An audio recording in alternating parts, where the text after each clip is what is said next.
مساء الخير عليكم. اش اخباركم؟ لاباس عليكم؟ الحمد لله والشكر لله.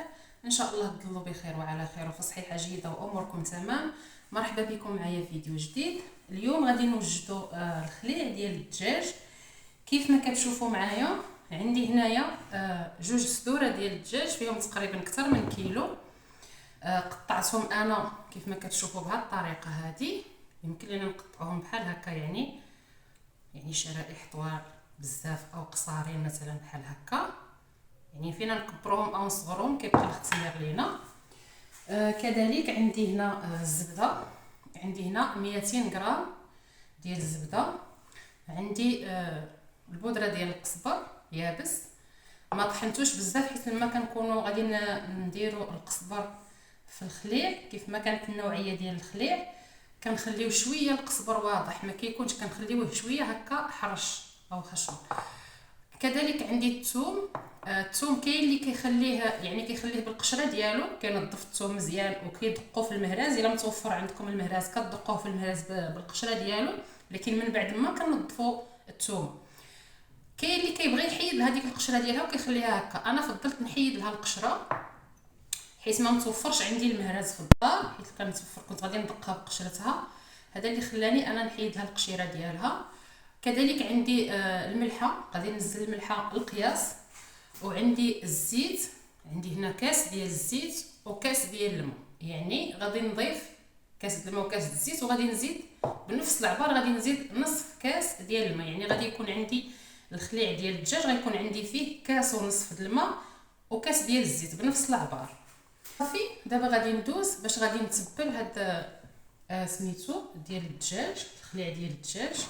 وعندي هنا بالاضافه المعلقه هانتومايا ديال زيت الزيتون.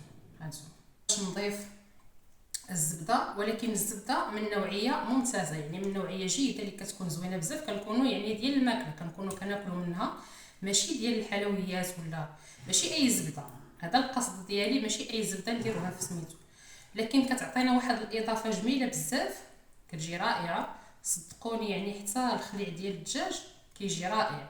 الشحمه حتى هي لقيناها، يعني كنكونوا دايرين الخليع بالدجاج او بلبن، لكن كتكون ديك الشحمه ديال البقري ولا الغلمي، فكتعطينا واحد الاضافه واحد الجماليه للخليع ديالنا ولا اروع كيجي. صدقوني جربوه ما غاديش تندموا، لان كيجي رائع وكيجي غزال بزاف. دابا انا هاد الكاس ديال الزيت وغادي نضيف عليه كاس ونصف د الماء، غادي ننزلهم في الطنجره. اما دابا هنا وكذلك حتى بالنسبه للزبده.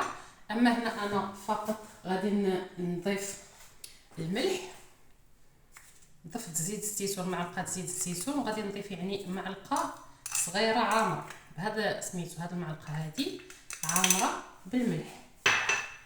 غادي نضيف كذلك القزبر او البودره ديال القزبر يابس، كذلك بالاضافه للثوم.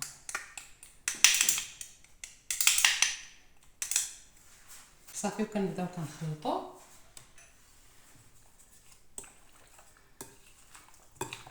انا غادي نخلط بيدي، غير كنحاول ندخل هاد سميتو يسغل فيه، وغادي نبدا كنخلط بيدي، لانه دائما اليد كيكون بها كلشي صحيح.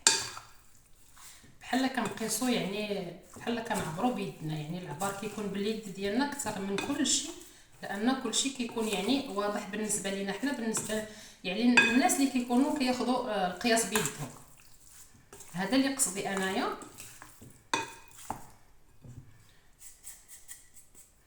دابا غادي نبدا بسم الله.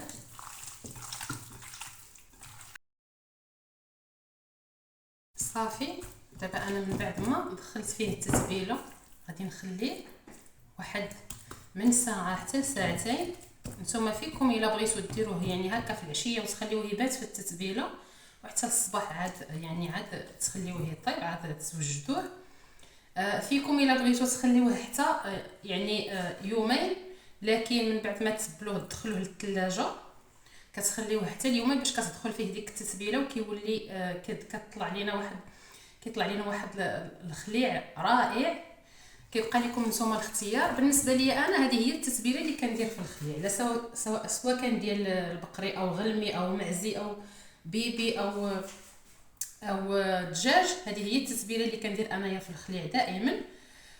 بالنسبه لكم نتوما كيبقى لكم الاختيار، يعني فيكم تضيفوا اي اضافه يعني تزيدوها من عندكم او تنقصوا، كيبقى الاختيار لكم نتوما. صافي دابا انا كيف ما قلت لكم غادي نخليه من ساعه حتى لساعتين وغادي ندوز باش ننزلو يطيب. صافي دابا كيف ما كتشوفوا هانتوما يعني الخليع ديال الدجاج هانتوما. دابا هذه راه فاتت عليه تقريبا اكثر من ساعه، وانا دابا غادي ننزلو باش يطيب. غادي ننزلو هاد الاناء هذا كيف ما كتشوفوا ديال الطيب. انا فضلت نطيبو هكا. نزلت شويه ديال الزيت في الاول، منين غادي ننزل القطع ديال الدجاج غادي نرجع نضيف عليهم الزيت والماء. هذا كاس الماء، نصف كاس كيف ما قلت لكم غادي نضيف بهذا العبار هذا كاس ونصف ديال الماء، وكاس ديال الزيت كيف ما شفتوا معايا في الاول. صافي ما غاديش نزيد الماء نهائيا، غادي نخلط غير بلاتي غير باش هكا يوصل هذيك المويه والزيت يعني يوصل لكاع القطع ديال الدجاج. اما بالنسبه للزبده ما طفتهاش دابا، غادي نضيفها حتى للاخر باش ما تحرقش ليا. دابا غادي نخلي القطع ديال الدجاج يطيبوا غير في الماء والزيت يعني والتتبيله اللي شفتوني كيفاش تبلتو. اما بالنسبه للزبده غادي نخليه يعني حتى الاخر حتى يطيب ليا الخليع ديالي. عاد ديك الساعات غادي نضيف الزبده باش تبقى ليا الزبده طريه. وقتاش ما بغيت نهز يعني شويه ديال الخليع ديال الدجاج باش نديرو مع البيض ولا نديرو كيف ما بغيت، غادي تكون عندي الزبده طريه. صافي هذا اللي كاين. دابا غادي نغطيه وغادي نخلي حتى يطيب ليا سميتو الخليع ديالي، وغادي نرجع باش نضيف ليه الزبده معكم ان شاء الله.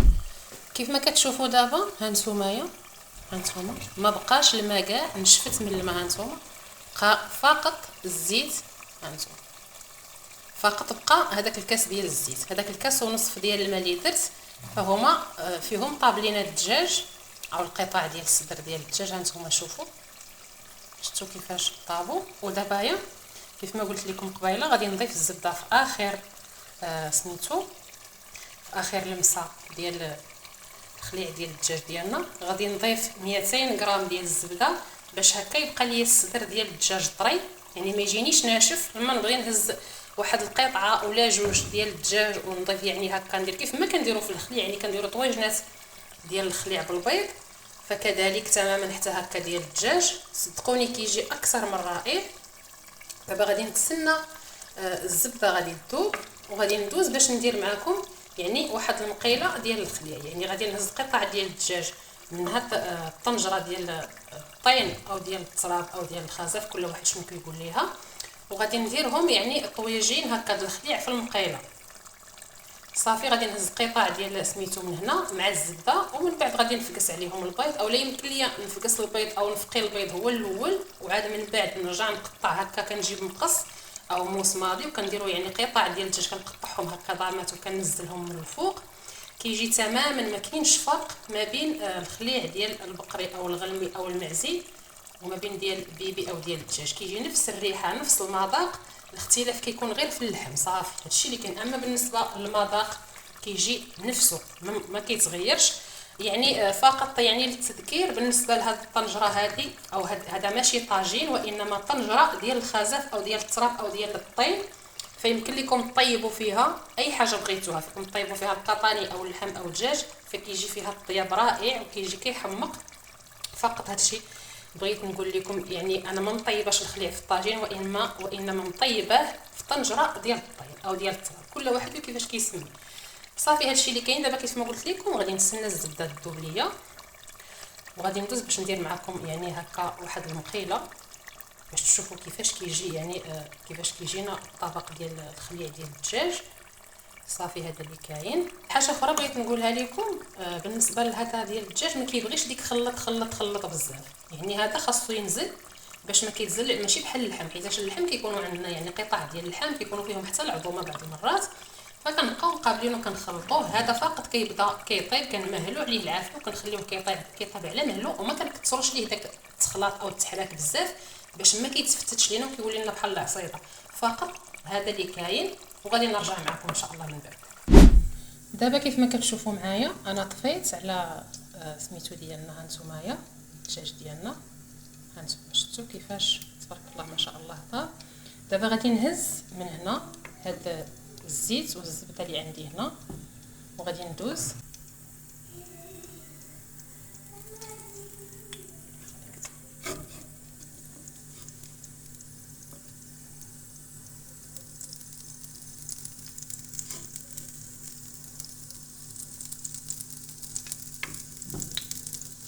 كيف ما كتشوفوا حتى هنا المقيله ديال الطيب.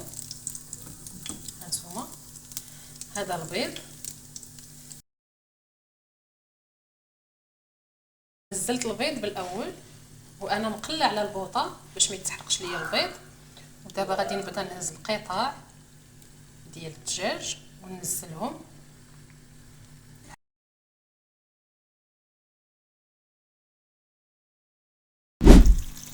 صافي هنا كيف ما كتشوفوا يعني المقيله ديالنا وجدت، يعني يمكن لينا نتناولوها كيف ما بغينا.